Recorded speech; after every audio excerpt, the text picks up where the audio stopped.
વડિયાના વાવડમાં આપનું હાર્દિક સ્વાગત છે। ચૂંટણીનું બ્યુગલ વાગે એટલે નેતાજી મેદાનમાં આવે અને નેતાજી મેદાનમાં આવે એટલે અવનવી ઘટનાઓ સામે આવતી જોવા મળે। હાલ ટૂંકા સમયની અંદર સ્થાનિક સ્વરાજ્યની ચૂંટણીઓના પડઘમ વાગવાની તૈયારીઓ બોલાય છે, ત્યારે અમરેલીની અંદર એક અનોખી ઘટના સામે આવતી જોવા મળી છે। થોડા સમય પહેલા અમરેલીની અંદર એક બહુ ચર્ચિત લેટરકાંડ થયો હતો અને લેટરકાંડની અંદર જેલમાં ગયેલા એક સભ્ય કે જેનું નામ છે અશોકભાઈ માંગરોળિયા, તે અને તેના સાથીદાર બંને વ્યક્તિઓ અમરેલી જિલ્લા ભાજપ કાર્યાલય ખાતે ભાજપ પક્ષનો ખેસ પહેરીને, ભાજપ પક્ષની ટોપી પહેરીને, ભાજપ પક્ષનો ઝંડો લઈને એ અમરેલી જિલ્લા ભાજપ કાર્યાલય ખાતે આવે છે।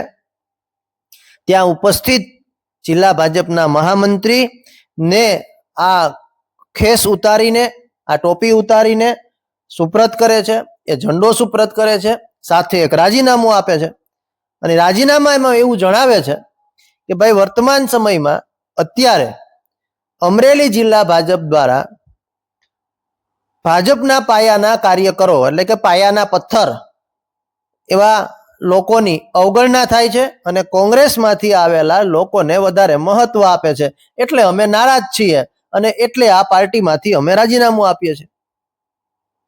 તો આ ઘટનાથી સમગ્ર અમરેલી જિલ્લાની અંદર ચકચાર મચવા પામી કે ભાઈ અમરેલી જિલ્લામાં અત્યારે પંચાયતથી પાર્લામેન્ટ સુધી ભાજપનું શાસન છે, તો એમાંથી રાજીનામું કેમ આપ્યું? ત્યારે આપણે આ ત્રણેય વ્યક્તિઓ કે જેણે રાજીનામું આપનાર બે વ્યક્તિઓ, રાજીનામું સ્વીકારનાર આ ત્રણેય વ્યક્તિઓને સાંભળવા જરૂરી બને છે। તો આ ત્રણેય વ્યક્તિઓ પોતાનો શું મત રજૂ કરે છે, ચાલો તેને સાંભળીએ તેમના જ મુખેથી।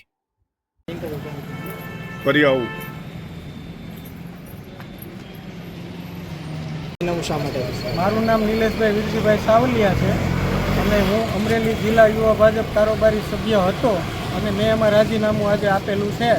25 વર્ષથી આ ભાજપમાં મેં સેવા કરેલી છે, પણ અત્યારે કોઈ કાંઈ જૂના જે કોંગ્રેસમાંથી આવેલા છે એને આગળ કરે, અમને લોકોને સાઈડલાઈન કરી દીધા છે, જેથી અમે નારાજ છીએ, એટલે મેં રાજીનામું સુપ્રત કરી દીધેલું છે। કઈ વાતે નારાજગી હતી તમારે? નારાજગી બસ આ જ કે ભાઈ જૂના કાર્યકરને કોઈ બોલાવવા માંગતું નથી। કૌશિકભાઈ વેકરિયા જીતા પછી તો હાવ કોઈ બોલાવતું નથી, તો પછી આમાં રહીને શું ફાયદો એમ, એટલે મેં પછી રાજીનામું સુપ્રત કરી દીધેલું છે।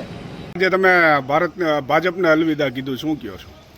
ભારતીય જનતા પાર્ટીમાં છેલ્લા ઘણા સમયથી લેટરકાંડ બન્યો ત્યાર પછીના અલગ અલગ વિષયો સાથે ઘણી ગુંગળામણ થતી હતી, ઘણો રાહ જોયો।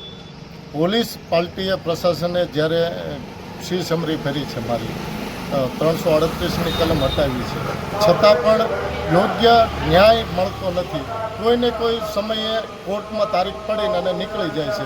હજી જે રીતના જોઈએ એ પ્રમાણે ફૂલ સ્પીડમાં કામગીરી થવી જોઈએ એ થતી નથી। હું ભારતીય જનતા પાર્ટીનો અદનો કાર્યકર્તા ઘણા વર્ષોથી લગભગ 20 વર્ષથી વધારે સમયથી તો ભાજપ સાથે સક્રિય રીતના છું। પહેલાં રાષ્ટ્રીય સ્વયંસેવક સંઘ સાથે સ્વયંસેવક અલગ અલગ તાલુકાની જિલ્લાની જવાબદારીઓ નિભાવી ભારતીય જનતા પાર્ટીમાં સક્રિય થયો છું। ભારતીય જનતા પાર્ટીની હિન્દુત્વની વાત ઘરે ઘરે પહોંચાડવામાં મારે જિંદગીના 25 વર્ષ જેવી ખર્ચી નાખ્યા હોય અને છતાં કોઈ મુદ્દા વગરના મારી ઉપર એલિગેટ થયા હોય અને એમાં પાર્ટીના અલગ અલગ સ્ટેજ ઉપર અલગ અલગ ફોરમ ઉપર રજૂઆત કરેલી હોય અને હજી સુધી ન્યાય ન મળતો હોય, માત્ર એક જ વ્યક્તિના આધારિત પાર્ટી અત્યારે ચાલતી હોય એવું જ લાગે છે। કઈ તરફ તમે વળશો? હવે કયો પક્ષ પકડશો? હજી કોઈ પણ પક્ષ પકડવા માટે કે જવા માટેની કોઈ તૈયારી નથી કરી। માત્ર અહીંયા થોડા દિવસ પહેલાં જ્યારે કાર્યક્રમ થયો હતો રાજ્ય લેવલનો, ત્યારે પણ સિનિયર આગેવાનોને અલગ પાડ્યા હતા અને અલગ આખો વિષય ઊભા કરીને અને હાલે છે। આ બધું જોઈને હવે એમ થાય છે કે ભાઈ પાર્ટી શ્યામાપ્રસાદ મુખર્જી, દીનદયાળ ઉપાધ્યાય, અટલ બિહારી વાજપેયી અને અહીંયા ગુજરાતના પનોતા પુત્ર કેશુબાપાના નામ ઉપર જેવી રીતના બુટ્ટો અત્યારની રાજનીતિમાં લાગી રહ્યો છે, એટલે એમ થયું કે ભાઈ હવે ઘણું થયું, અહીંથી પૂરું કર્યું। આજે બે સભ્યોએ રાજીનામું